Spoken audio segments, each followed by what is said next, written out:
Call आई थी ADCP office से, अपने क्या नाम उनका, राजेश कुमार पांडे जी ने बुलाया था और बहुत शॉर्ट पीरियड में हम लोग को वहाँ जाना पड़ा। जाने के बाद जो भी उनसे बातचीत हो पाई है वो इस तरह की बात हुई है कि पहले तो उन्होंने ओला उबर को एकदम इग्नोर किया कि ओला उबर नथिंग, हमसे ओला उबर से कोई मतलब नहीं है।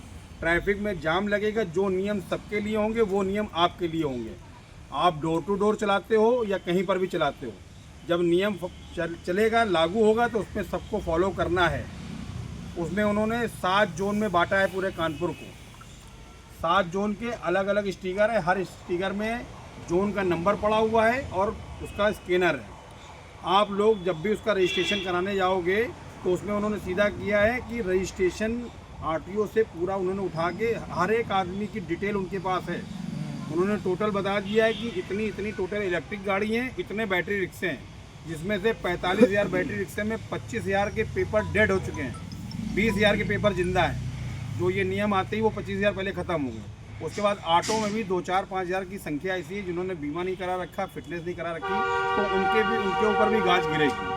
पहली चीज़। दूसरी चीज़, ओला उबर को जैसे उन्होंने इनकार करा तो हमने आकाश भैया ने उनको बोला कि सर हम लोग डग्गेमारी ना करा है ना करते हैं, क्योंकि होता क्या, जो लोग पुराने हैं 15-15, 20-20 साल से उस एरिया में चल रहे हैं, अगर हमको उनके पीछे आप जोड़ोगे तो उनसे डेली खोकट होगी, डेली लड़ाई होगी, हम लोग उनके हिसाब से नहीं चल पाएंगे। तो उन्होंने सीधा रास्ता बताया कि जो हम नियम बनाएंगे उसको आपको फॉलो करना है, उसके अलावा आपके पास कोई चारा नहीं है। अगर आपको ओला उबर ही चलाना है तो ऑटो बेच के कार खरीदो। सीधा खुला उन्होंने कहा ऑटो बेच के कार खरीदो। ऑटो सिर्फ परमिट वाली चल पाएंगी, विदाउट परमिट जो भी गाड़ियाँ हैं आपके पास, जैसे इलेक्ट्रिक गाड़ी में परमिट नहीं है, ये गाड़ियों को उनके नियम अनुसार ही चलना पड़ेगा। तो इसके लिए आपको अभी से तैयारी करनी है कि अगर ये नियम की जो तारीख हमको बताई गई है 26 जनवरी या 1 फरवरी, ये 2 तारीख में ये नियम लागू होने वाला है।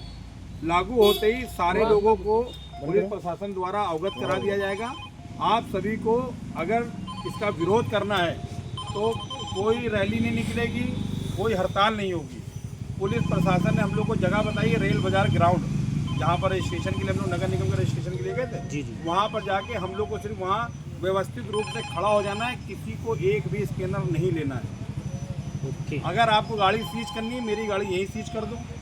हमें पिछली बार 200-250 रुपये जो भी स्कैनर के देने पड़े वो मेरा व्यर्थ गया। 2-4-5 दिन 10 दिन आगे पीछे दौड़े वो मेरा व्यर्थ गया। इसलिए इस टाइप का नियम अगर आपको चलाना है तो हम लोग गाड़ी छोड़ दे रहे हैं, आप नियम चला लीजिए, गाड़ी नहीं चलेगी, क्योंकि ये नियम को कोई फॉलो नहीं कर पाएगा और नहीं हो सकता। जिसमें से अभी 2 यूनियन के प्रदेश अध्यक्षों का फ़ोन भी आ चुका है कि इरफान भाई ये नियम माना नहीं जाएगा। जिसमें से बैटरी रिक्शा एसोसिएशन जो उत्तर प्रदेश के द्वारा रजिस्टर्ड कराई गई है, उनका फ़ोन आया मेरे पास। उन्होंने कहा मैं तत्काल में हाईकोर्ट से स्टे लेने जा रहा हूँ। तो आप ये समझिए कि ऐसी कोई न्यूज़ बाहर आए उससे पहले आपको अपना माइंड सेट करना है कि 26 जनवरी तक आपको ये माइंड सेट करना कि एक इमरजेंसी ग्रुप में जैसे मैसेज गिरे तो सबको तत्काल में वहाँ पहुँचना है। बिल्कुल, कोई बवाल नहीं काटना है, कोई हो हल्ला नहीं मचाना है, शांति से अपनी पूरी बात रखनी है, इस नियम का विरोध करना है।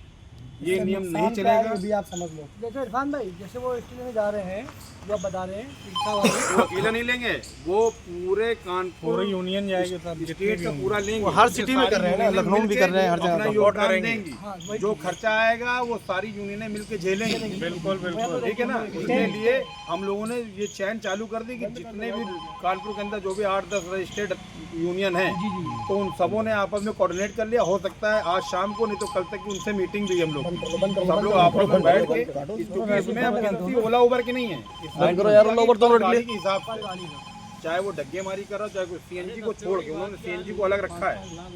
अरे भाई रैपिडो बंद कर लो सब लोग। हर आदमी के ऊपर फाइनेंस है, हर आदमी के ऊपर ये दिक्कतें हैं, घर परिवार की, किसी की किस्तें बाउंस हो, किसी, तो ये सारी चीज़ें आप अपने माइंड में सेट रखो कि अगर प्रशासन नहीं मानता है तो हर आदमी को अपने अपने ब्रांच में एक एप्लीकेशन देनी पड़ेगी कि प्रशासन मुझको गाड़ी चलाने नहीं दे रहा, मैं किस्तें कहाँ से दूँ।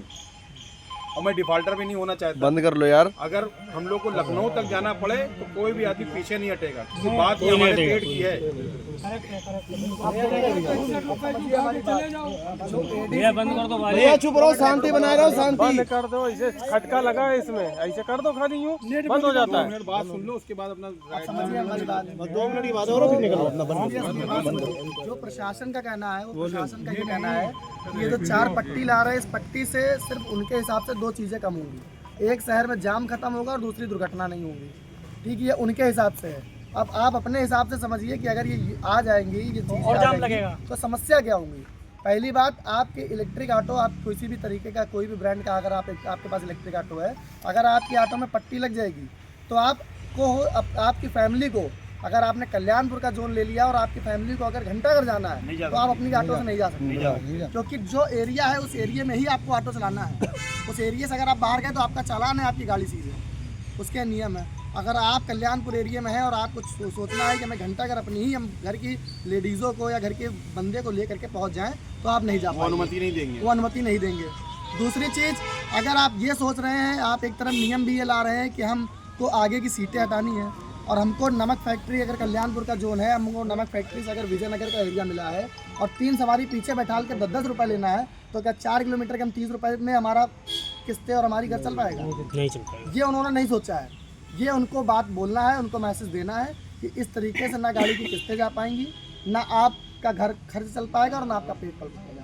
और आपको बहलाने फुसलाने के लिए एक नियम उसमें और ये लागू किया है कि जैसे किसी भाई की गाड़ी रजिस्टर्ड है कल्याणपुर क्षेत्र में और किसी की रजिस्टर्ड है, क्या नाम है, अपना श्यामनगर, नवाबगंज, अलग अलग जहाँ जहाँ, क्योंकि वो रजिस्ट्रेशन के हिसाब से क्षेत्र देंगे।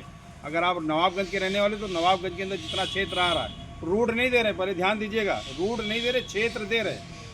एक क्या नाम है, आपका जो क्षेत्र दे रहे हैं उसमें 5 थानों को दे रहे हैं, एक क्षेत्र में 5 थाने, इस हिसाब से 7 जोन बनाइए।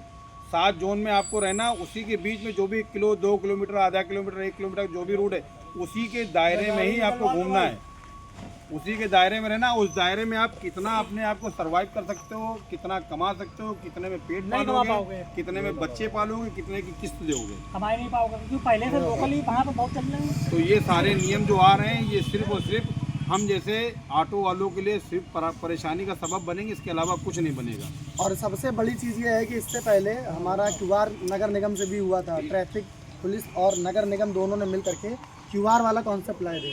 उस QR में लगभग जो भी 200-250 जो भी QR का आपका लगता हो, ऊपरी बात तो नहीं करेंगे, लेकिन जो रजिस्टर्ड लगता था 200-250, वो हमारा बेकार हो चुका है। ADGP ने साहब बोला है कि वो खत्म हो गया। अब जो QR की कीमत 10-5 रुपये होगी, तो 200-250 रुपये ले लिया, क्या अब उसको आप लोगों को वापस करेंगे? पैसा कोई रिफंड करेगा? कोई रिफंड नहीं। इसकी भी डिमांड करनी इसकी भी डिमांड है अभी। अब आपका जो पट्टी कम पैसा नहीं है, बहुत पैसा है। ये पट्टी उनका ये कहना है कि इसमें 150 रुपये लगेंगे। उस 150 रुपये लगेंगे, और 150 रुपये ये फिर अगर कल को खत्म हो जाती है, नहीं सक्सेस होती है, तो प्रशासन और शासन आपको वापस देने नहीं आ रहा। ऐसे नियम आते जाएंगे, रुपए लेते जाएंगे और आपका काम होता रहेगा। इस तरीके से चीजें जब तक एकजुट नहीं होंगे हम लोग तब तक कुछ नहीं होगा। आपको इसका अगर लगता है कि आपका 30 रुपये में 4 किलोमीटर का अगर गुजारा हो जाए तो ठीक है, अगर नहीं लगता है तो आप लोग इसका विरोध कर सकते हैं।